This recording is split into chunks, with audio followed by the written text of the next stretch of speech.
Ms. Robles, or I'm not even used to calling you Angela.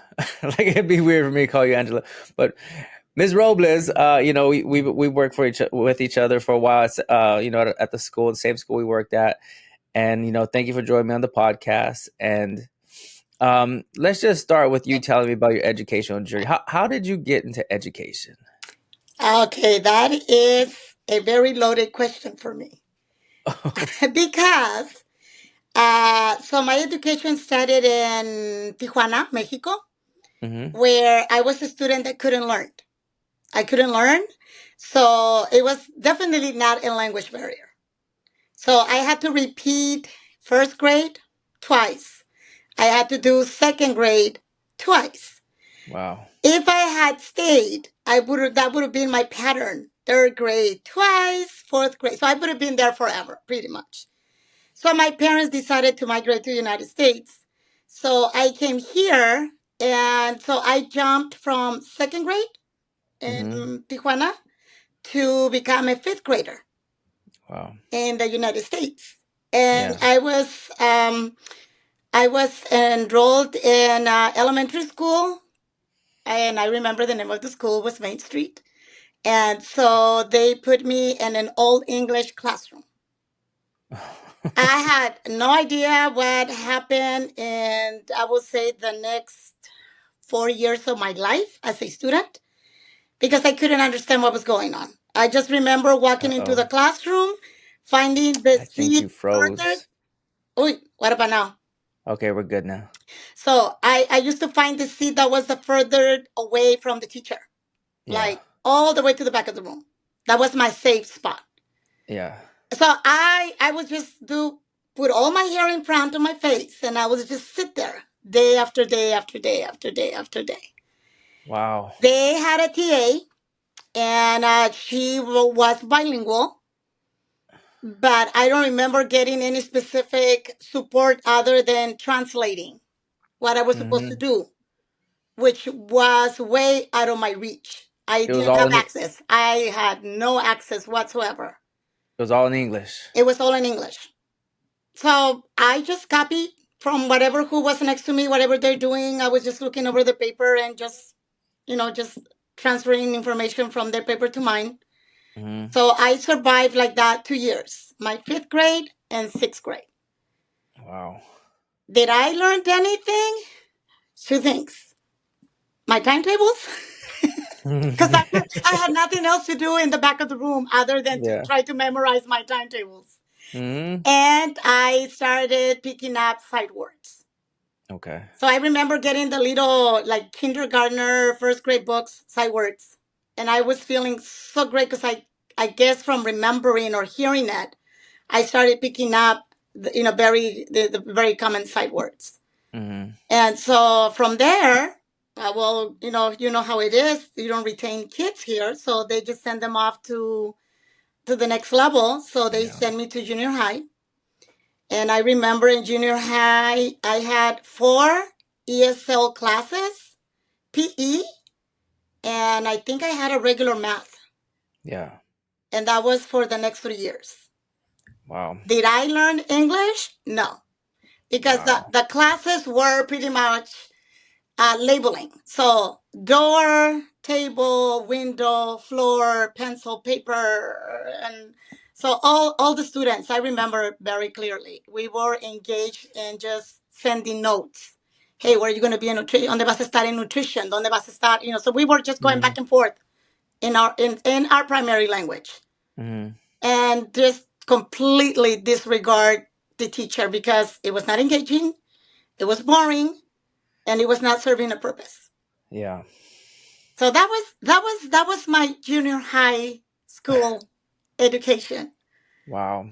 So then I got promoted again to high school, and they put me in regular classes: biology, chemistry, English, math. So I was like in pain every single day, especially in the biology class. I had no idea what they were saying. I was trying to make sense. I remember getting a Spanish English dictionary. But it didn't help because I didn't know that in my primary language. I was not well versed before Yeah. I only did first and second twice. Yeah. Yeah. First. Yeah. Exactly. And it was interesting because let me tell you, I remember in first and second grade just remembering stuff. Like Hmm. I forced myself, I need to remember these answers. I need to remember these answers. So it's not that I learned. I was just regurgitating whatever, I knew it was going to be on the test because they did exactly the same thing from one year to the next year. So I Yeah. figure this is a plus on my side. Yeah. Exactly. Yep. And so again, being in high school, it was just very painful. Very painful. I only did one semester of 10th grade. Wow. And then I became the normal statistics, a Latina, young age, get pregnant, drop out of high school, and that was it. Wow. That was Wow. my education at that point. Wow. At 60 or 16 years old? Yes. Wow. So and I guess I would not even consider that an education because fifth and sixth grade, junior high, it did not. Yeah, no, it did not count. Nothing. Yeah. And one semester of high school with I'm not getting anything of what I was supposed to be learning. So I said, okay, you know what? I guess let me do what adults do. I'll just do a family. Maybe that's easier. I'll just Mm-hmm. engage in raising a family. And so I dropped out of high school. Wow. I took myself out of high school. So I started just taking care of my child, and then I returned to school. And I remember that I went to adult school at night, and they told me that I needed to do like 4 to 6 years in order to earn all the credits that I needed, because nothing counted. Really, nothing counted. Wow. So I figured, oh, I don't have time for that. I already have a kid, and my mom wants me to take care of this thing called education and get school. So okay, I'll figure out a way. And so I remember I enrolled myself in a typing class because I was going to be a secretary. Mm-hmm. I could see myself there doing that, just sitting down typing, in an office. Yeah. I figured I could do that. And I remember the instructor, came up to me and she said, "Young lady, what are you doing here?" I said, "I'm learning how to type." And she goes, "Well, wait a minute, but you kind of speak a little bit of English. You kind of know. Why are you not enrolled in the GED class?" I'm Mm-hmm. like, "What is that?" I had no idea what that meant. She explained, and then she goes, "Just go ahead and take it to see how you do. Yeah. And we'll take it. We need to remove you from the typing class." So I went, and to my surprise, I think there's like 4 or 5 tests. I passed like 3 of them. So, and I'm going to be very honest, I guessed my way through that test. Can we pause for a second? Yes. The lady that said, "Hey, what are you doing here? Oh, you don't belong here." She recognized something in you, right? Yes. Do you believe that was a divine intervention? Do you believe that was something that was meant to happen? It was definitely was because it's one of those things that only when you experience and you go back in time and you said this was a very crucial pivoting point that Mm-hmm. I got shifted this way. Yep. And yeah, no, yes, definitely divine intervention Mm-hmm. And for this little Latina that couldn't learn. yeah. And so what happened next? I want to know. Like I'm like on the edge of my seat here. Like, well, okay. Okay, so then after that, I go and take the test, and I go in and I passed, a good number of those tests. I think it was either 2 or 3 of them. And so I was missing the science, and I was missing math. They were just a few points from passing. Hmm. And then so I'm like, okay. So I went back. I took my results because they will give it to you right there. So I took them to her, and she saw them. She goes, "Okay, young lady, so let's get you to do a GED class. You're gonna focus in the science because I think you might have the skills for math, but let's start with science, and then we'll send you to take the test again." Yeah. So I did I don't know, about maybe 2 months in that class, the GED for science Hmm. and math. So I go back to take the test because I think you needed to wait like a 3-month period before you can retake. And so it was very interesting because I kind of remember which ones I knew that it was not a guess. It was more like, this one is not an educated guess. I'm just trying to feel, and it probably doesn't make sense, but I was trying to feel the answer. And Mm-hmm. so I just left it like that. And I remember coming out, and it was the same lady that that took my all my information the first time that I took the test. So she says, "Oh, you're back," and then she goes, "I see that you're determined to make this happen." I said, "At whatever cost, I'm gonna try." Yeah. So she was able to see my scores, and then she goes, "You're so close. You're so close." Wow. She goes, "Did you feel stronger in math or in science?" And I said, "Neither, because I'm kind of feeling Uh, answers guessing." Come on, only up to second grade of education. That's really what I yeah. had, up to second Yeah. grade. Yeah. Okay, so I figure, you know And what? I guess I will take my chance because I have no idea which one. I kind of know what I answered that I didn't feel like it, but something I chose another answer. So I guess I can go back and select just different answers, really, because it was not really you even didn't know. You cheating. had no. You didn't know. I You were taking some really good guess, and the hand of God, or whatever you want to call it, was guiding you along the way, and you were filling out the answers. yes, Wow. Wow. Now, how good was your English at this time? oh, really bad, Okay. really bad. I mean, yeah, just like the English learners that have been here for maybe 3-4 years. Yeah.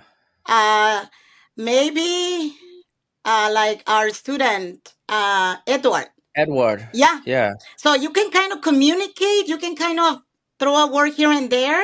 Hmm. But then again, because remember, I wasn't doing anything really in junior high, and after I had my child, I was just home. I was Yeah. not, you know, You're a getting ready housewife. for anything. Yeah. And so when the lady saw that I was really close, she says, "Well, go back in there and do the both tests again." So, however that worked, I don't know if she needed to invalidate. I have no idea how that works. But so, bottom line is, when I came out, she goes, "Yes." She was happy. Ah. She goes, "You did it. You got it. You're done.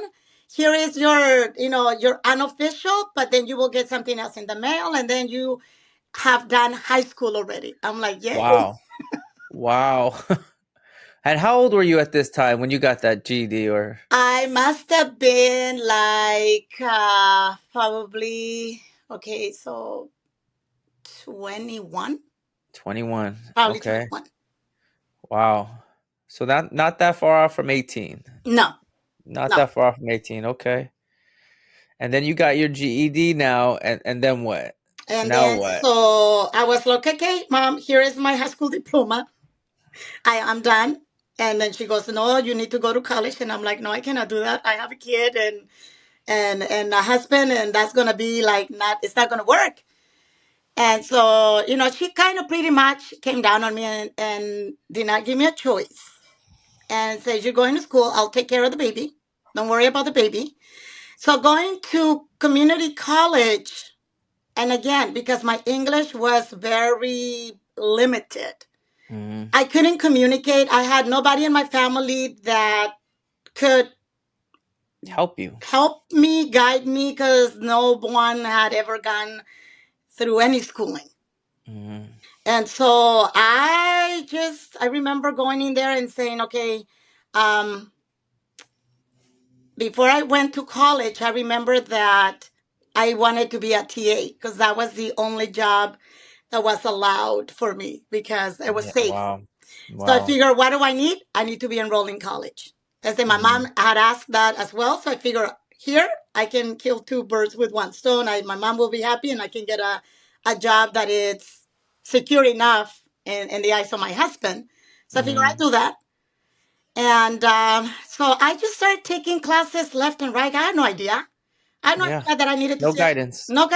no guidance whatsoever. Yeah. So I'm just like shooting darts in the dark here. I'm just Yeah. throwing to see what sticks. So I remember then talking to other people in my primary language, and they were like, "No, you have to do this, you have to do that." I said, okay, so I'm going to go for my business administration. I'm going to get something in the computer science field because that was something that I could, relate. And so I was just taking classes forever.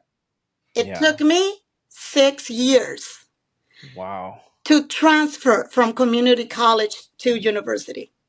Six Wow. years. I had to do so many prerequisites before I took the regular English 101. Wow. And the same How thing for math. I had to do all of these prerequisites before I had to take the regular math that counted. now how did you not quit? Because I know, like, you're married, you have a husband, you're married, you have kids, you're in school. How come you didn't quit? That's 6 years. What kept you going? Um, you know what? It's a good question. I was not even thinking. Once I said, okay, I'm gonna get this done, it was really hard because I felt like I was going against the grain. Yeah. I mean, I had to do so many things to make sure that the husband was going to be okay. I had to make sure that the child was going to be okay. And the house was taken care of. And then all these homeworks and, Yeah. so for a while, I stayed with one kid Yeah. just Yeah. to make it a little bit easier. Yeah. Yeah. But no, actually, I think it's just something that I'm not sure about this, so but I think for some of us, it's just something that is built in you, Mm-hmm. and you don't even aware that. And I guess at this point, I'm able, and I think I will feel very comfortable calling it a superpower because it's like it's a lot for a human being to go through such ordeals Mm-hmm. and still pushing through. Yeah.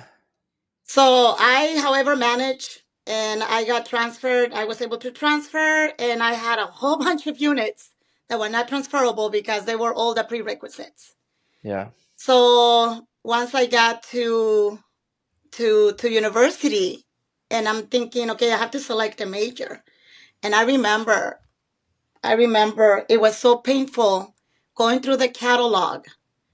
I was a horrible, horrible test taker. Mm-hmm.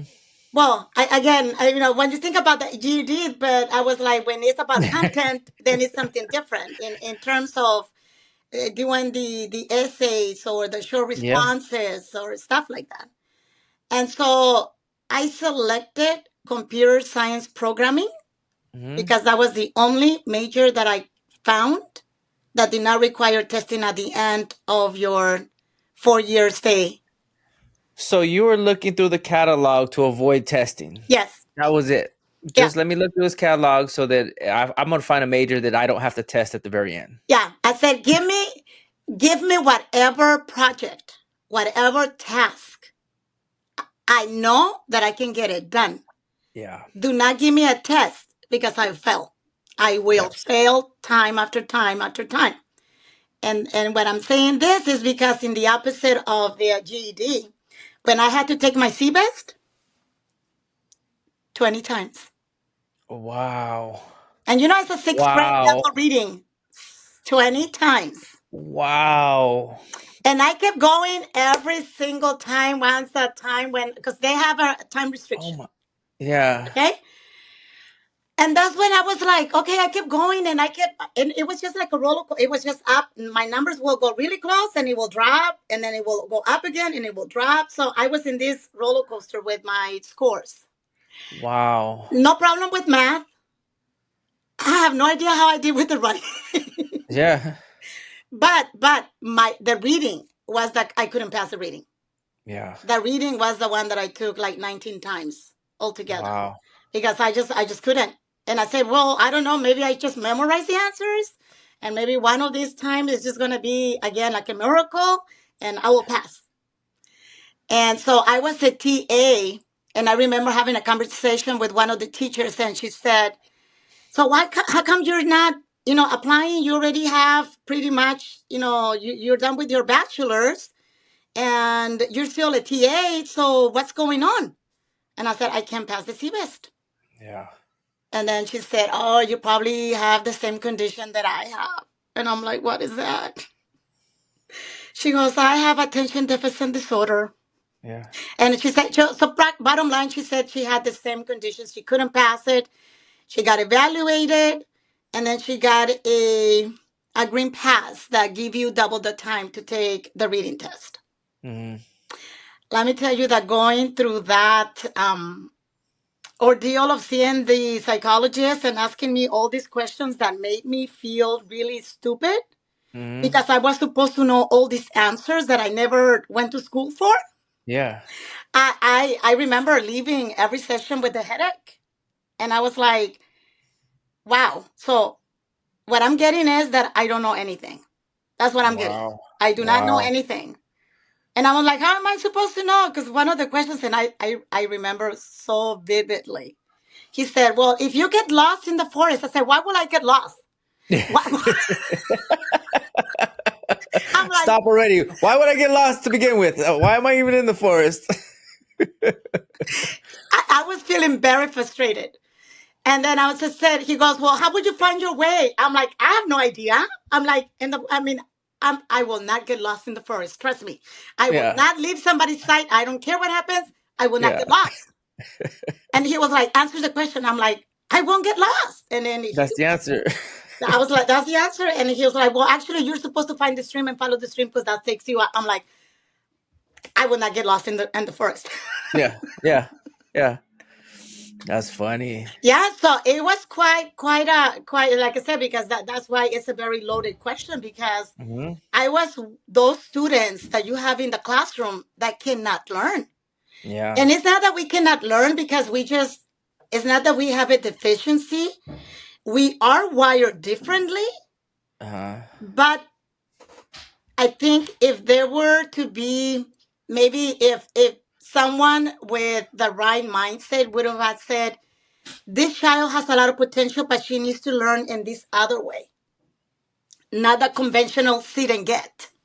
Like just Hmm. sit down and just listen. Hmm. And it was not for me. Wow. And so, like, like you said, you had up until second grade education, fourth, fifth, sixth, all the way to no education. Do you feel like, okay, so I know you personally, do you feel that because you didn't go through formal education, that helped you with like your intuition? That Yes. helped you with your reading body language? That helped you with reading energy? Yeah. Like all of that, because that's who you are. That's who I know who you are, like that's why I wanted to get into eventually. But because of that fact that you didn't go through formal education, that opened up other things for you and you Yeah. had to rely on other I had to gifts. compensate for the lack of the what is considered the normal knowledge to, kind of amplified on all these other avenues to Yeah. survive, Yes. literally to survive. Yes. Wow. And so you get evaluated, and what do they find out? You have ADHD? Is that Yeah. what it is? Or Yeah. So they gave me double the time I needed to test in a separate environment by myself because I will be taking my test and I will be like, oh, what, a fly, like what's going on, like yeah, it was very funny, and then I will go like, oh my god, I had to go back and read all over again. And yeah. so, but once I was given a very quiet by myself with the proctor Hmm. environment, it was a lot easier for me, and because they gave me double the time, I was not under pressure Yeah. to make sure that I stayed focused with the reading. Yeah. And I score actually really high, like 98 percentile. That's awesome. But then again, I'm thinking, well, isn't that just kind of normal? Give everybody double the time, and everybody's gonna do like, really good or more than. But I guess No. if you don't know it, you don't know it, regardless of how many hours they give you. Yeah. Yeah, no. So you passed this the CBES, and now you're gonna get your credentials. Is that how Yes, it I, works? I, I went to school. I engaged in the teacher credential program, and I went through the whole process. I was very fearful because they were regular classes that I needed to do testing. Yeah. And all of my projects, you know how they give you, all you have to do this project and you have to engage in this reading project. My projects were fine, were pretty good, decent. But my testing was barely passing all the time, Yeah. barely passing because, again, mainly now stepping back and reflecting, I didn't have the self esteem. I didn't believe that I could do such a thing. And therefore, it Mhm. was always the bare minimum, bare Yeah. minimum. Yeah. And so when you get your credentials, how old are you when you get your credentials?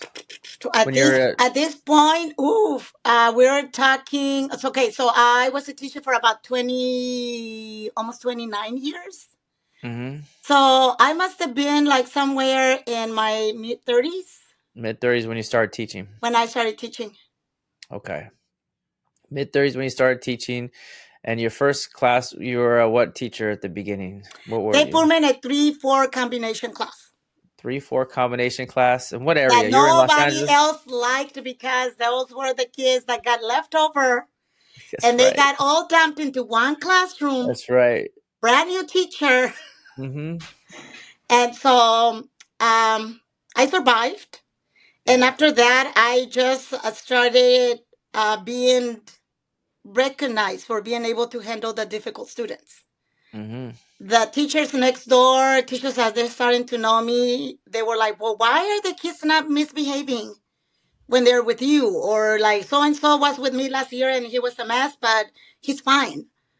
And so they started putting all kinds of difficult students in my room Yep. to support the teachers and to remove them from the teachers' rooms, the classroom, and put being, they were transferred over to mine. Yeah. I always carried more than the legal number Mm-hmm. in my classes. Do you think that's fair to put the most difficult students with the most capable teachers who work well with students with difficult behavior? You think that's fair or that shouldn't happen? Well, it all depends. It's fair for the student because at least they get a fair chance. Yeah. It's not fair for the teacher that because I have a, and again, when you think in the bigger scope of what humans' capabilities are, it's like if you're having a surgeon that is specializing in brain surgery, but then you want him to handle the heart. He's Mm-hmm. gonna say, "Oh no, that's not my area." Yeah. And but unfortunately, in education, it's the whole umbrella. In elementary, you have to do everything, Yeah. and we all have the basic knowledge of the matter. We know how to teach math and the science and the reading and the writing and physical education and everything else. But what we don't get enough is like, how do we really get that piece of, can you really see the student for who they are? Mm-hmm. Not that you need to meet the standards, you're going to bring my scores down, and you're not going to mess up my, average of whatever I pulled every year because I get the regular students that can learn without a problem. Mm-hmm. But when you get us in a classroom and you don't know what to do with us, we could. I mean, I always been very calm, very calm. I imagine if I probably were a male student, I would probably be causing a lot of problems super easily. Mm-hmm. Mm-hmm. Yeah, because you know what, ADHD looks different in females and males. Mm-hmm. It looks different females and males, right? Um, and you can see these, like for instance, I feel like I never was diagnosed, but I can't sit still. I have a hard time. I'm always moving. I mean, we work together. Both of us are up and down the yard, up and down. What's next? What classroom we have to go to? Who do we have to go help? You know, we're moving like like Yes, all over the nonstop. place. So I think that we both have that in us. I know you were diagnosed. I wasn't, but I mean, it does look different. Sometimes it looks like violent behavior with male students. That's what it Mm-hmm. looks like. You know, so Yeah. so you said it's not fair for the teacher, but it's fair for the student, right? It's not fair for a teacher, but it's fair for the student. Is that a good thing? Is that good for? Is it, we're gonna say good for who, or But yeah, you know? it all depends who's on the other side, who's the receiver, right? Like in my case, I just would have been very appreciative that somebody could understand me. Mm. and they can provide me with what I need to have access to the curriculum. Now, if you are the teacher and you have no idea what to do with me and you're calling me dumb, retarded, or you just can learn because you don't know English or whatever, it's like I'm not even given a chance. If the Yeah. teacher already is already resisting having me in the class because I'm considered a non-teachable, Mm-hmm. non-teachable student, Mm-hmm. they're just gonna give me probably worksheets, coloring books. Mm-hmm. Now that we have access to iPads, it makes it a lot easier. Here's just the iPad and Here's just the teach it iPad. yourself. Yeah. Yeah. But that's what I'm saying. It all depends who the receiver is. And as a student, I think anyone will be grateful to know that there is at least one person because honestly, Mr. Vergara, I think it takes one person to ignite that spark Yep. in a student Mm-hmm. where they now want to learn and they wanna strive and they wanna please the teacher. They wanna show that they look, I'm capable. You just have to give me the information in a different way. Yeah. Yeah. I could see that definitely. I could see that if I'm a student and feel like I'm not being taken care of and I feel like I'm being overlooked and I feel like I'm being pushed away, I could see that, my reaction to that is going to be misbehavior. I could see that I'm going to get some attention a certain way, I'm going to react a certain way, and I'm going to get your attention in a negative way, and I'm going to get the whole class's attention in a negative way. And that's what it seems like, it happens. And I always got the students with difficult behavior all the time. All the time I would get the students with difficult behavior. I was known as like the teacher who could handle difficult behavior, so send them to Mr. Vergara. And I would even request it. I'd be like, okay, nobody wants that kid, send them my way, I want that guy. Because I felt like I don't know, I have this feel like this calling of like, okay, let me help as many students as I possibly can, because you're not going to be successful if you go to this teacher who believes that you can't be successful.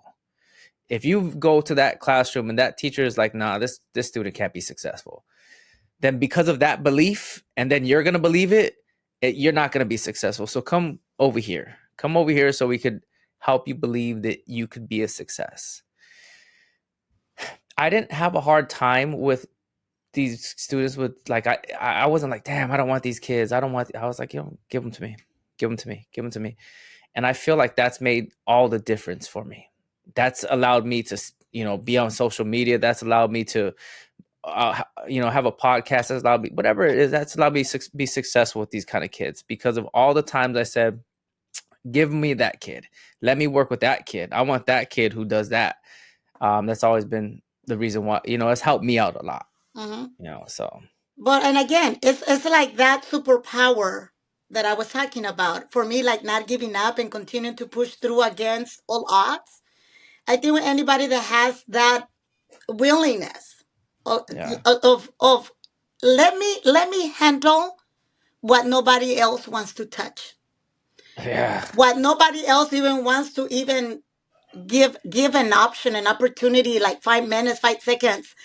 I think we need more. We need more of those types of people that want to, and they're just go out of their way to ensure that they interact with those kids, because it's a lonely world out there when you feel that you don't belong.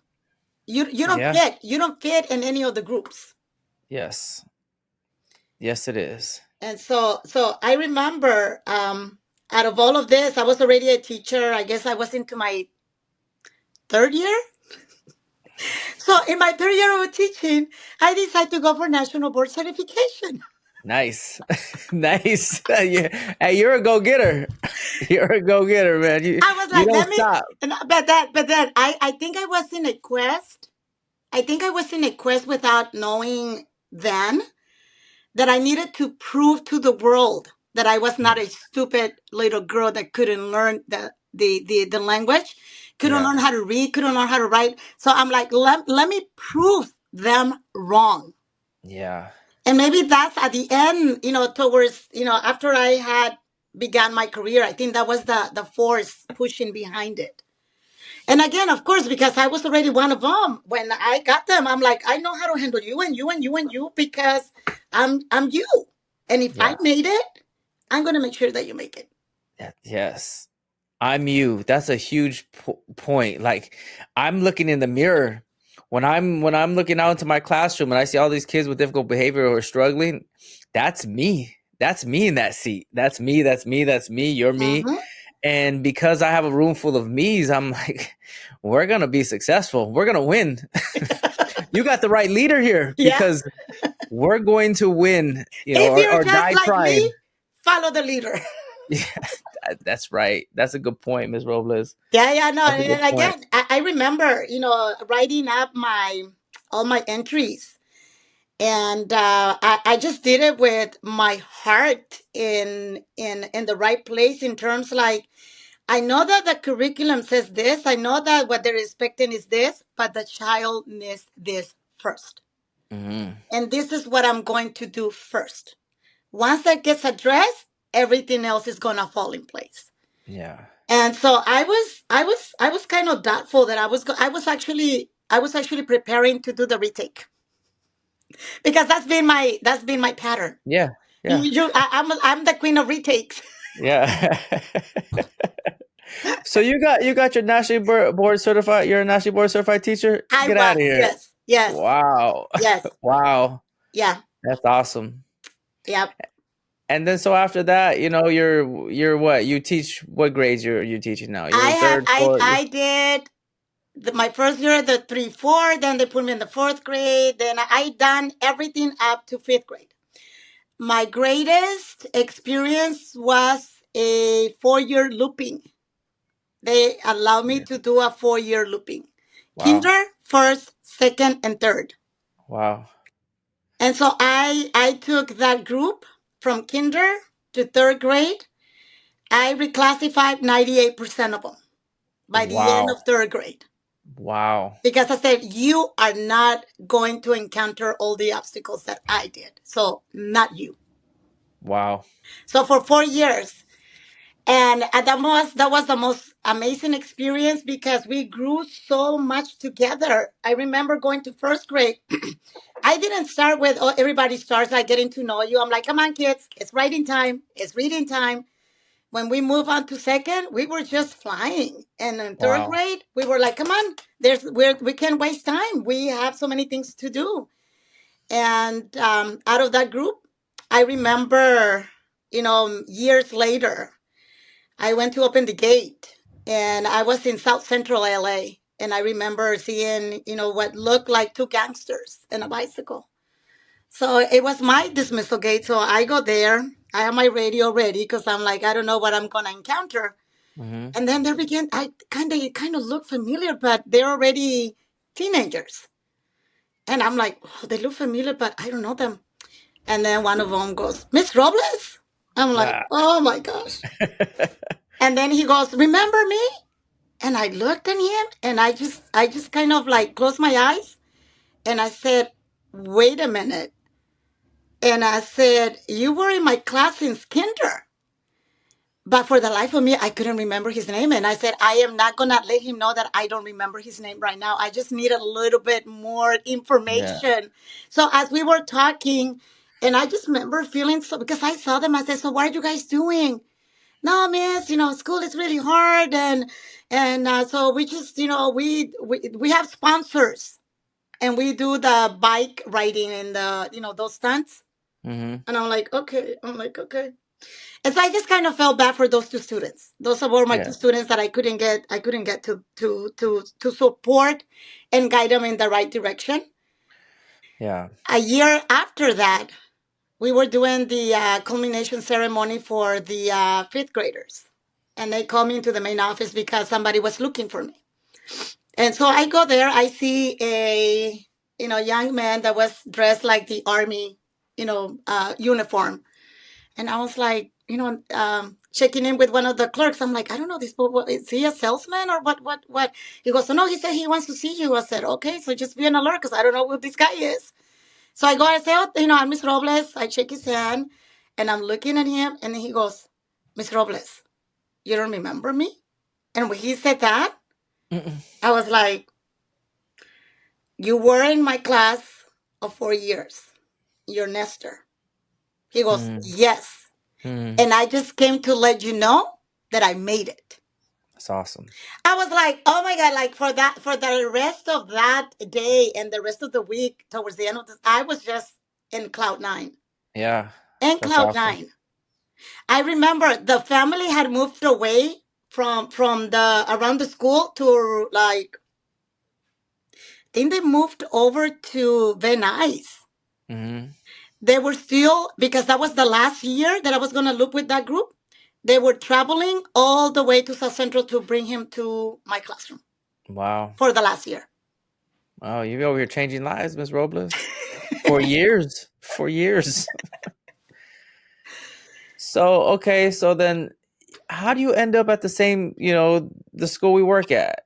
I don't know. I could say it. I don't know if it's okay that I say it, but it doesn't matter. So how did you end up at Second Street Elementary School? How did you end up Okay, there? so I was at Title III, and they had I had requested to move closer to home because I didn't want to do the commute. I wasn't working in Koreatown. Getting in and out of Koreatown was the most excruciating, painful 45 to 65 minutes just trying to leave that area after school. So I Hmm. said, can you just move me anywhere closer to where I live in Downey?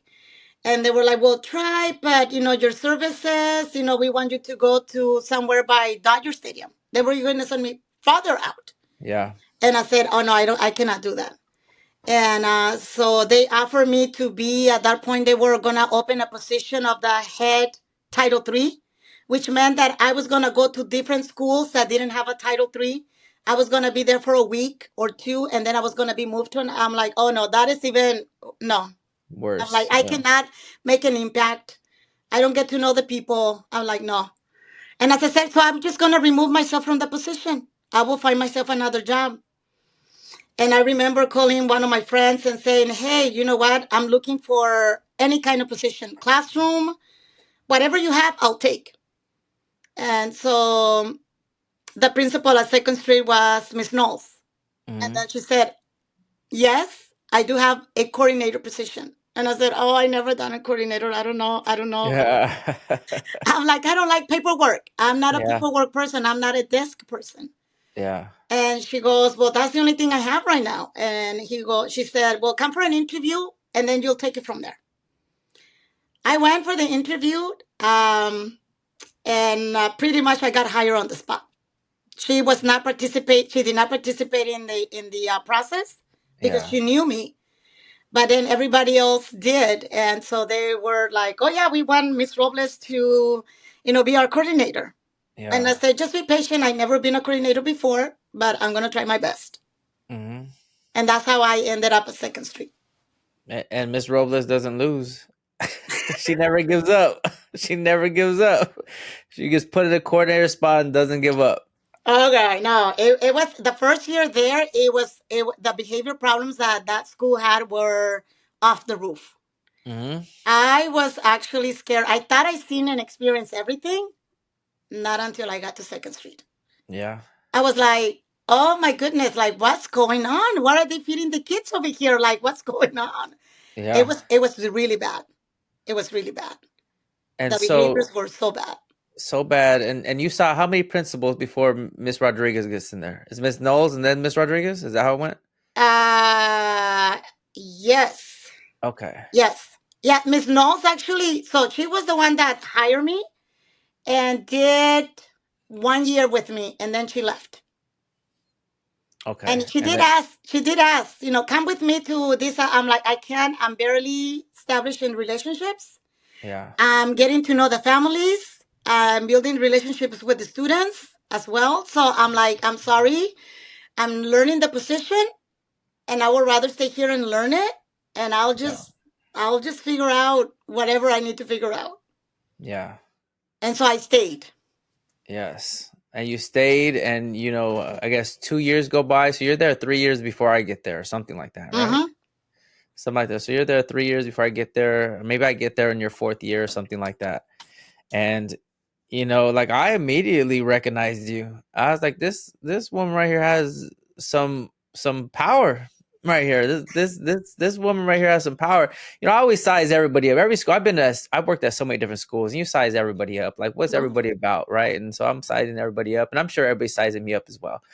And I'm like, man, look, this woman right here, she has some power, she has some presence, and I immediately recognized it. You had a presence about you, and you're not the tallest person in but you carry so much presence, and so uh I was impressed, and I learned a lot from you. We have our discussions and we talk, and you know you definitely made an impact. You definitely made the connections that you made with people, with kids, with teachers and families. To me, that was huge. Everybody respected you, and that, to me, that was huge. How did you establish those connections? What is the secret? Because some people don't know how to make those connections. I guess I've never. It's never been about me. It's not what I Mm, think. It's not what my agenda is, or of what I want them to agree. Or it's what do you need, and how can I help you get there? mm, With I take me out of the equation, mm, because once I understand what is the need, then we can negotiate how to get there by steps or phases. But it's never been about what I want or what I need them to do for me. It's like, what do you need? And then let's figure it out. yeah. There were many times that families were pretty much like, no, we want to talk to Miss Robles, not the principal. Hmm. They felt that for whatever the reason that they felt heard, understood by me on a different level. And so sometimes I did act like the mediator between the administration and whatever problems the family was encountering. Yeah. And I have never taken anything from a student, from a teacher, from a parent, from staff, anything personal ever. I'm like, they probably having a bad day. We all have those days. I'm okay. It's like I don't take it. I don't take anything personal ever. Yeah. So, there's educators out there that they don't know how to work with students with difficult behavior.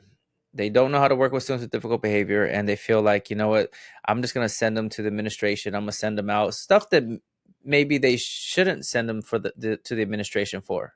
I get, like, if it was a criminal offense and you have to it was assault, something, send them to the administration. But there's times, there's educators that feel like I'm going to send them down for everything and they should get punished for what they did. What would you say to that? I don't agree at all. I think if you just take the time and if you can project your energy of love and compassion and understanding, you disarm whatever that armor the student has put on to survive. We don't know how they live. We don't know what they've been through. We don't know what kind of trauma. And we put them in these places where we don't give them an honorable way to make a better choice. It's either Yeah. this bad thing or this bad thing. And it doesn't work that way. And Hmm. so if you allow them to figure out with honor and keeping their dignity to Hmm. make a choice, it is like 100% guaranteed that they will Yeah. make it. Yeah. I have never experienced anybody not doing it. Yeah. And so yeah, no, I just think that again, and sometimes all it takes is like, how can I help you? What do you need? Do you think that's how you created such a presence? Just by that? Just by saying, you know what, I'm taking myself out of it and I'm just here to help? Yes. You Yeah. Because I feel like, working with you, there's a lot of the difficult students, the girls especially, they connected with you a lot. And you had your groups and you did your thing, and you had your circles, and um it was it was very powerful. It was very impactful. It's something that I feel that we're missing now because you're gone. you know uh I could do my very best, at the school, but I feel like, it was like a 1-2 punch we had going on for a while. Yeah. I do, it's my thing, you do yours. I Hmm. do mine, you do yours. It was like a 1-2 punch, and it was, I thought it was successful. I thought, it was successful. And then to find out, like, oh, I'm gonna retire, I'm like, what is wrong with you? Can't retire. Why are you gonna retire? And then every day you'd be like, oh, I have like 30 to whatever 4 months left to retirement. I was like, I don't want to hear that. I don't want to hear about your 4 months left to Don't retirement. rub it in my face. Don't rub it Yeah, in I my only face. have one more month left to go. I'm like, I don't want to hear that. I don't want to hear that. So, and then you retire. You retire, and do you miss it, or no? You just don't. I do. That's why I go once in a while, just, hang in there, volunteer, help out a little bit here and there.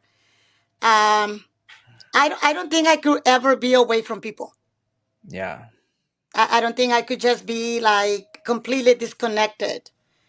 And so if it's not going to be at a school side, it has to be some other level where I can provide guidance that I never got. yeah, Whether that is going to be teenagers, just talking to kids, adults, it doesn't matter, the age, but I think it's like air for me. If I don't have people around me, I don't think it's worth living in yeah, this static and super yeah. happy way, because I'm not doing anything with my knowledge. I'm not sharing it. I'm not giving it. So no, but to go and do it like every day, no. I enjoy when I make those choices. Like, you know what? Today I planned this, but the bed feels a lot more comfortable right now. So I'm going to stay in Yeah, today. And that's that is nice. one of the amazing, amazing feelings of being able to choose to stay in Yeah, your bed. yeah. It's a choice. You It's get a to choose choice. to stay in the Yes. bed. Yes.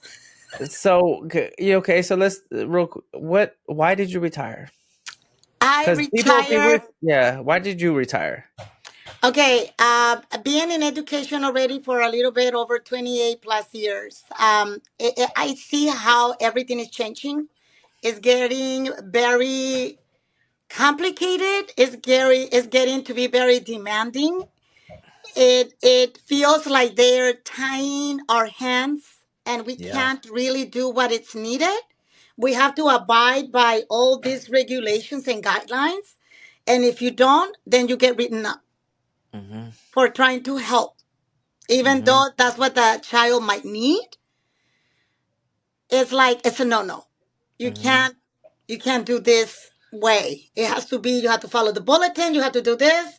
And I guess it takes out the enjoyment, because you're watching your back, and you have to be like super extremely careful of how you do it. So if you think about it, when you have to do this very delicate surgery, okay, but then you have all these other outside influences that are kind of poking you and saying, no, no, no, no, no, you can't, no, no, no. Yeah. And you're like, just let me do Just my, let me be. yes. And it feels like that. It feels like you cannot really get to the real need, because you have to do all these other things that are really just to cover everybody's backs, and you have to do all these documentations, Yep. and it seems like it's preferred to have the documentation in place than to have made a difference in the life of a human being. Yep. Because of lawsuits. Mm-hmm. Mm-hmm. And so, like, as out of the classroom staff, right? We're out of the classroom. We you got like people above us, and they're telling us what we have to do, and we have to make sure that this is done in place. It's not that we made these rules up, right? We're not over here making all these Right. rules up, and we tell the teachers, hey, this is what is. No, people above us are saying this is what you have to do, Mm-hmm. and then we kind of filter it as best as we can to not overwhelm the teachers, and then we have to say it to the teachers. So we're like the filter. And that's rough. That being the filter is not an easy thing to do. Uh-uh. It's not an easy thing to do. And somebody asked me in another podcast. It was I was offline. They asked me, what was your favorite job? You know, you were a dean, you were a teacher, and you were administrator. What did you like the most? I was like, hands down, teacher. I go hands down, teacher. I'd rather be a teacher than a dean or administrator. I go, I had the most joy in just taking my group of kids, right? My group of kids. And maybe I haven't been in this position long enough to say that I could get a lot of joy out of this position. I know that my impact might be greater because I am influenced more people. You know, it's like a whole school, and I'm trying to like touch here, touch. It's not, and the difference too is it's not a deep. It's not like when I'm in the classroom, it's deep, right? You have Uh-huh. 24 kids, but when you're Every day.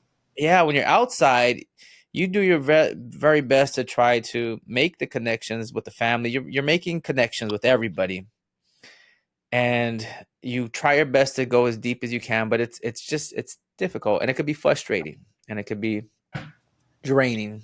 It could be draining, and that's why you retired. Yes. And I'm like, I want to make sure that I get to enjoy now the other part of life without having an oxygen tank, being in a wheelchair, or no hair, or very sick. I'm like, no, it's not worth it. I did the best that I could for as long as I could. And I think my time, my phase at that level, it's coming to an end. And so now I will have to find how to engage helping people in other ways, not in an institution where it's very rigid Yeah, of how we are supposed to be handling human beings. yeah.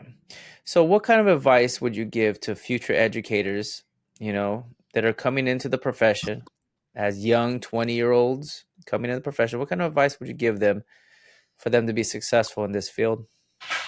Ooh, that's a really difficult one because, first of all, I think you have to have, if you're going to do it for quote and unquote the flexibility of the hours and the vacation time, oh, you are gonna go in for the wrong reason and you're not Yeah, gonna make it. You're not yeah, gonna last. Money wise is not well paid as many other professions, but you really have to have the heart in the right place. You have to have that desire to be a guide, a desire to make a difference, and more than anything be willing to be the facilitator and not the spotlight that is on you all the time. It's yeah. like hand it over, like move it over, the kids, the kids, the kids, the kids, the kids, Always the kids. always the kids. And again, just can you just stop for a moment and not make it about I have an agenda, I have to teach this lesson, come on guys, like I it's like, okay, what do you need today, what's going on? And then you will probably get to hear that something happened in the neighborhood and everybody didn't sleep because there was like all this activity. And then you're like, okay, curriculum at the door for right now. Let me handle the social emotional aspect of the human being. Reassure them that here at school they're safe. Hmm. Make sure that they get all their questions answered to the best of your ability. And reassure them that they are loved and cared for in this particular institution, at least by you, the teacher that they have. Yeah, And but again, if you're going in because it is supposed to be very flexible, it's not very flexible because we take a lot of work home all the time and the weekends. And so don't think that it's a piece of cake. It's away. not. It's not. Mm-mm. No. Well, Ms. Robles, it's been a pleasure for you to be on the podcast. I greatly appreciate your time. I greatly appreciate all the wisdom you shared with everybody listening to the podcast. Your story was amazing. And I hope that this podcast reaches the people that need to hear it. So thank you so much for being on the podcast. Thank you.